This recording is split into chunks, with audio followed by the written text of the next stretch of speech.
네, 오늘 제약바이오 산업, 삼청단 제약 비롯해서 궁금한 점 많으시죠? 오늘 전격 분석해드리도록 하겠습니다. 이혜진 인풀바이오 리서치 대표님 모셨습니다. 대표님 어서 오세요. 네, 안녕하십니까. 네, 대표님만 기다렸습니다. 굉장히 최근 제약바이오 궁금한 사항들이 많아서 네. 첫 번째는 삼청단 제약인데 뭐 일주일 만에 각종 의혹에 휘말리면서 주가가 반토막 났고 시가총액 1위에서 어느 정도 등극했다가 다시금 떨어지는 흐름들이 있었고 오늘은 또 블록딜 2,500억 원 철회하겠다라고 하면서 주가는 반등하는데 한 5% 정도. 얼마만큼 영향력이 있을지는 모르겠습니다. 대표님 보시기에는 어떻습니까? 1년에 이 사태가? 네. 네. 이제 삼천당 제약이라는 이제 회사에 대해서는 시장에서 관심이 계속 있어 왔던 종목이죠. 그런데 원래는 이제 그 저만제 안과 이제 부문에서 성장을 했던 기업이고요. 최근에 굉장히 핫한 분야죠. 뭐 바이오 시밀러라든가 아니면 경구용 이제 위고비, 제네릭 분야 그리고 경구용 인슐린 이렇게 시장에서 정말 관심이 집중되는 분야에서 이제 그 새롭게 기술 개발하고 상업화하겠다 이런 비전을 제시하면서 주가가 급등했습니다. 그리고 실질적으로 계약을 체결하면서 야 이게 실질적으로 되는 게 아니냐, 가시화되는 거 아니냐 이런 생각이 이제 다 가질 수밖에 없었던 상황이라고 생각을 하고요. 그 와중에 대주주 주식 매도 고점 부분에서 매도하는 그런 사인이 나왔었고, 두 번째는 이 공정 공시되는 부분하고 그다음에 언론에서 보도되는 부분하고 괴리가 있는 거 아니냐. 그러다 보니까 약간 부풀리기 아니냐 이런 의혹도 제기됐습니다. 그래서 뭐 주가가 20만 원에서 120만 원까지 갔다가 다시 60만 원대까지 하락하는 그런 큰 변동성을 보였다라고 정리할 수 있습니다. 네. 오늘 오후 3시에 기자간담회를 연다고 하는데 이게 진짜 열리는 거고 여기에서 그렇다면 뭐 프로젝트 소개와 경영 청사진을 공개하겠다라고 했는데 우리가 관전 포인트로 볼 만한 내용은 무엇인지 좀 짚어주시면 감사하겠습니다. 크게 보면은 한 2가지 정도로 정리를 할 수 있을 것 같습니다. 첫 번째는 조금 전에 말씀드린 대로 공정 공시된 부분, 그러니까 중요한 그 투자자들이 의사결정할 만한 그런 중요한 사안에 대해서는 공정공시를 통해서 발표를 해야 되는데 이 공정공시한 부분하고 그다음에 언론에서 보도한 부분하고는 약간 느끼기에 차이가 있어요. 저도 처음에 보고 어떤 게 맞는 거냐라고 할 정도로 굉장히 헷갈리는 거죠. 그래서 아마 이제 금융당국에서도 이러한 점들, 공정공시, 그다음에 실질적으로 언론에서 보도되는 내용이 괴리가 너무 클 때 이런 부분에 대해서 시장에서 혼란스러워 할 텐데 오늘은 아마 그 언론 보도를 통해서 제시된 그 뭐 향후 파트너십을 통해서 향후 매출이 일어날 수 있는 그런 근거들과 이런 부분에 대해서 좀 소상하게 설명을 하지 않을까 그런 생각을 갖고 있고요. 두 번째는 지금 현재 개발하고 있는 파이프라인, 그러니까 경구용 위고비 제네릭, 그다음에 경구용 인슐린 이 두 부분에 대한 조금 더 소상한 그런 향후 계획을 발표하지 않을까 그런 생각입니다. 특히 이제 첨언하고 싶은 것은 이 삼천당 제약과 관련한 그런 리포트들이 별로 나와 있지는 않습니다. 이것은 뭐 이제 증권가도 조금 더 관심을 가져야겠지만 삼천당 제약이 제공하는 이 정보가 제한적이라는 거죠. 그래서 판단하기 상당히 어렵다는 거예요. 그래서 이번 그 이제 보도 기자 간담회를 통해서 진짜 그 투자자들이 판단할 수 있는 여러 정보들을 제공하고 향후에 조금 더 오픈마인드하는 그런 자세가 필요하지 않을까 그런 생각을 해봅니다. 근데 이게 지금 ETF 시장에도 영향을 미치고 있다라고 하더라고요. 그러니까 워낙 이제 코스닥의 영향력을 좀 가져다 줄 수 있는 좀 비중 큰 종목이다 보니까 뭐 액티브 ETF 같은 경우에도 비중 조절 뭐 이런 얘기도 나오고 있고 어떻게 우리가 이거를 또 이해해야 됩니까?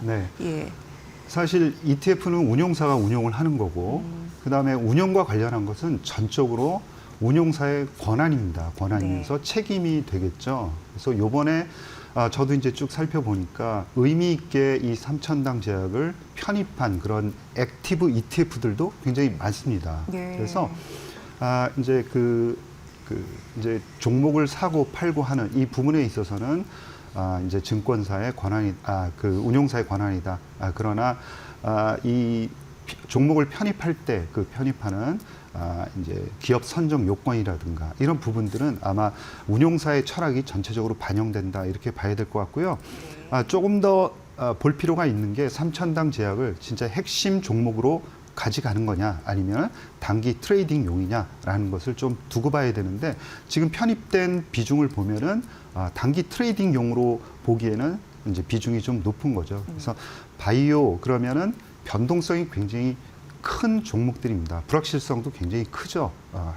그러나 가장 중요한 것은 바이오에 있어서 이제 기술 경쟁력이 특히 중요합니다. 그러니까 매니저들은 이 기술 경쟁력을 판단할 수 있는 근거들을 많이 모았느냐, 확실히 근거를 확보했느냐, 이것에 따라서 편입 비중을 조절해야 되지 않을까, 그런 말씀은 드리고 싶습니다. 네.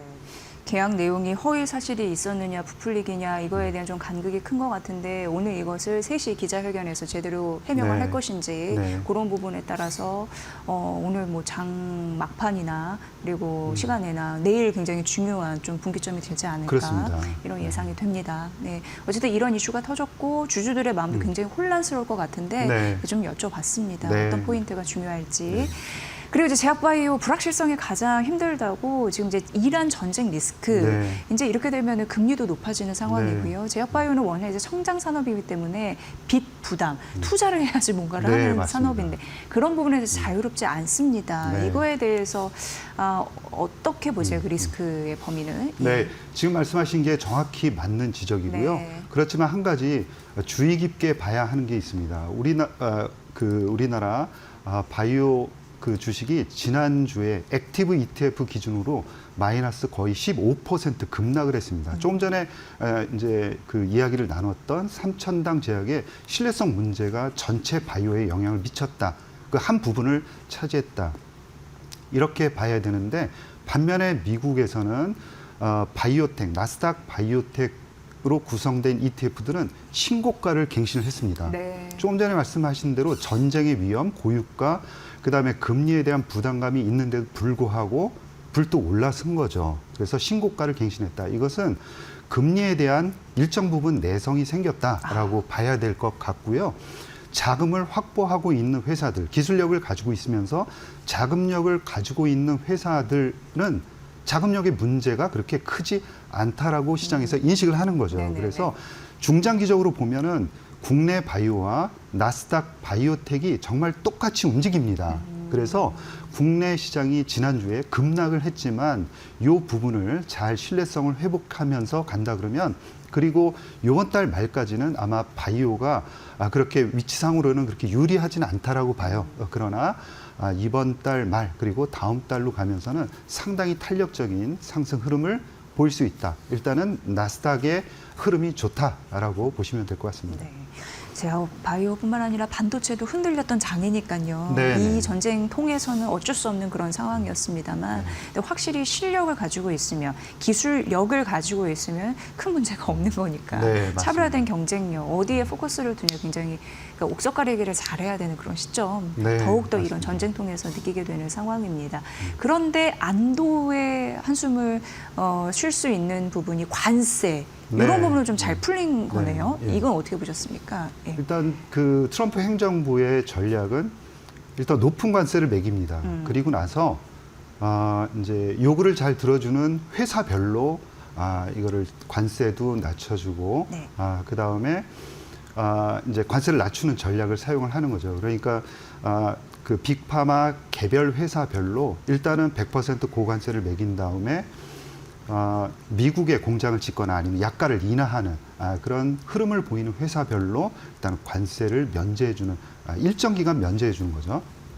그래서 우리나라도 EU와 그다음에 일본과 같이 이제 15%의 관세를 받았습니다. 그래서 굉장히 긍정적이다라고 볼 수가 있고요. 미국의 의약품 공급망에 포함이 되어 있다라고 미국이 판단하고 있구나라는 것을 우리가 알 수가 있고요. 반면에 중국과 인도 같은 경우에는 100% 관세를 맞아서 약간 어려운 점이 있다라고 볼 수가 있고요. 또 한 가지는 제네릭하고 바이오시밀러입니다. 우리나라의 기술 수출에서 가장 중요한 이런 의약품이라고 볼 수 있는데요. 이 부분에 대해서 1년 동안 유예를 받았습니다. 그러니까 면제는 아니고요. 1년 동안 기간적으로 면제를 받았다, 유예를 받았다, 이렇게 해석하는 것이 맞을 것 같습니다. 네. 그러니까 중국하고 인도는 100% 관세를 때리는데 네. 우리는 그래도 최대 15% 관세 상한을 적용한다라는 경우에서 네, 굉장히 이제 어떻게 보면은 우위에 있는 흐름이네요. 네, 맞습니다. 그런 부분 이제 긍정적이고 대표님이 지금은 전쟁 이런 리스크나 불확실성 때문에 흔들릴 가능성이 있어도 4월 말이나 5월쯤은 분위기가 확 달라질 수 있다라고 했는데 마침 4월 미국 종양학회 좀 앞두고 있는데 이게 좀 트리거가 될 수 있을까 기대감이 일단 있더라고요. 거기에 참석하는 바이오텍에 대한 관심이 높아지고 있는 상황인데 이쪽에서 혹시 제약바이오의 투자 힌트 얻을 수 있을까요? 네, 맞습니다. 지금 전쟁을 하고 있는 상황이라 차세대 뭐 기술, 모달리티 이게 귀에는 들어오지 않으실 텐데요. 나중에는 아마 이런 항상 주식을 하다 보면 그 경제 상황이라든가 글로벌 상황, 지정학적 위험 이런 것들은 없어지고 나중에 기업 실적밖에 남는 게 없습니다. 그런 측면에서 이번 AACR 그러니까 차세대 모달리티에 대한 연구 개발을 발표하는 이 자리가 굉장히 중요하다라고 볼 수가 있고요. 국내 기업 중에서는 알지노믹스라는 회사가 이 RNA를 편집하는 기술입니다. 리보자임이라는 기술로 첫 사람을 대상으로 한 임상 증명 POC 그 증명을 하는 그런 데이터를 발표해서 관심을 모이고 있고요. ADC 회사죠. 리가캠 바이오도 바이오 베타 전략입니다. 그래서 BCMA라는 것을 타겟팅해서 보다 이제 연구 개발을 수월하게 하면서도 이득을 얻을 수 있는 바이오 베타 전략을 사용한다고 봐야 되겠고요. ABL 바이오 같은 경우는 이중항체죠. 그런데 이중항체 ADC와 관련해서 단일 항체 대비해서 얼마나 우월하냐 이 비임상 데이터를 공개를 합니다. 또 나아가서는 HLB 이노베이션 같은 경우에는 카티를 공개를 하는데요. 이 카티라는 것이 기존에 뭐 많이 이제 개발이 되었죠. 그런데 기존에 있던 카티는 단일 그 칼을 갖고 있습니다. 단일 체인 칼인데 다중 체인 칼을 가짐으로 인해서 이 T세포가 조금 더 지속성을 갖고 오랫동안 암세포를 공격하도록 하는 이런 림프종에서의 임상 결과를 발표할 것으로 예상이 되고요. 루닉 같은 경우에도 루닉 스코프로 6편의 그런 연구 결과를 발표해서 기술 경쟁력을 계속 쌓아가고 있다. 이렇게 보시면 될 것 같습니다. 네, 알지노맥스나 리가캠 바이오, ABL 바이오 많이들 관심 가시는데 그중에서 좀 괜찮은 발표가 좀 있었으면 좋겠네요. 네, 그런 맞습니다. 부분이 주가에 고스란히 반영이 될 테니까요. 네. 자, 이제 1분기 내일 삼성전자 실적 발표입니다. 잠정 실적이긴 한데 그럼 이제 포문을 여는 거거든요. 제약바이오에도 신경이 쓰입니다. 사실 삼성바이오로직스 셀트리온이 그동안 잘해줬잖아요. 이번에도 잘해줄 수 있을지 전반적으로 분위기가 어떻습니까? 신약을 가지고 있는 회사들 중심으로 해서 실적이 좋아질 것으로 예상이 됩니다. 알테오젠 같은 경우에도 키트루다 SC에 대한 마일스톤이 유입이 되면서 실적이 긍정적으로 나올 것으로 보고 있고요. 유한양행의 랭라자 글로벌 로열티가 러닝 로열티가 유입이 되면서 아마 올해 실적이 긍정적으로 나오지 않을까라고 보고 있습니다. 이렇게 그리고 또 셀트리온 같은 경우에도 진펜트라라든가 유플라이마 같은 고수익 제품들의 비중이 높아지면서 기대를 모으고 있고요. 올해 영업이익으로는 한 1조 5천억 원 정도는 충분히 할 수 있지 않을까 그런 전망을 하고 있습니다. 네, 지금 바이오텍 투자에 있어서 굉장히 중요한 거는 좋은 기술을 알아보는 안목도 중요하고 사실 빅파마가 가장 지금 필요로 하는 자산을 갖고 있는 기업이 어디일까 이걸 찾는 것도 굉장히 중요하고 그런 부분에서 혹시 탑픽이라고 해야 될까요? 관심 있게 바라보는 기업, 우리가 좀 주목해야 될 기업이 있다면 소개를 좀 부탁드리겠습니다.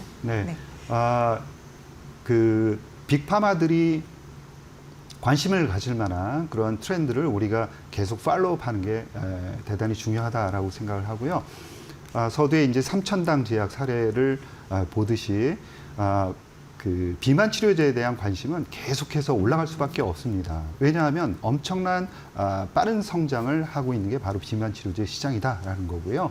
그런 측면에서 비만 치료제 중에서도 근감소를 막을 수 있는 그런 비만 치료제, 그 다음에 장기 지속형, 주사형은 계속 살아남을 수밖에 없거든요. 따라서 장기 지속형 기술을 가지고 있는 회사들, 예를 들어서 한미약품이라든가 아니면 인벤티지 랩이라든가 G2G 바이오, 그렇죠? 펩촌 같은 경우에도 관심을 계속해서 가져야 될 것으로 생각을 하고 있고요. 또 한 가지는 ADC입니다. 그래서 ADC, 조금 전에 비만 치료제도 그냥 우리도 치료해 그런 게 아니라 다양화되고 세분화되듯이 ADC도 다양한 항체 그리고 페이로드를 다양화해 나가고 있다라고 보시면 될 것 같고요. 리가캠 바이오, 그 다음에 ABL 바이오가 이중항체 ADC, 그 다음에 큐리언트도 이중 페이로드라는 독특한 영역을 가지고 플랫폼화해 나갈 가능성이 큽니다. 그래서 우리가 관심을 계속해서 가져야 할 것 같고요. 이 외에도 최근에 그 테드 임상 3상에는 실패를 했지만 새로운 물질, 이뮤노반트 1402로 기대를 계속 가져봐야 되는 한올 바이오파마, 그 다음에 TGC와 관련한 코오롱 티슈진 이런 개별 종목에도 계속해서 관심을 기울일 필요가 있습니다. 네. 예, 어떻게 보면은 전문적인 부분을 이해하기 좀 어려운 게 제약바이오인데 이혜진 대표님 너무 설명 잘해주시니까 시청자분들 좋아하시더라고요. 앞으로 주기적으로 나오셔서 제약바이오 좀 잘 부탁드리도록 하겠습니다. 알겠습니다. 네, 좋은 성과가 이제 거친 파도를 지나고 나서 4월 말, 5월 초에 좀 잘 열렸으면 좋겠습니다. 네, 맞습니다. 네. 이혜진 인플바이오 리서치 대표님의 분석으로 들으셨습니다. 고맙습니다, 대표님. 네, 고맙습니다. 네.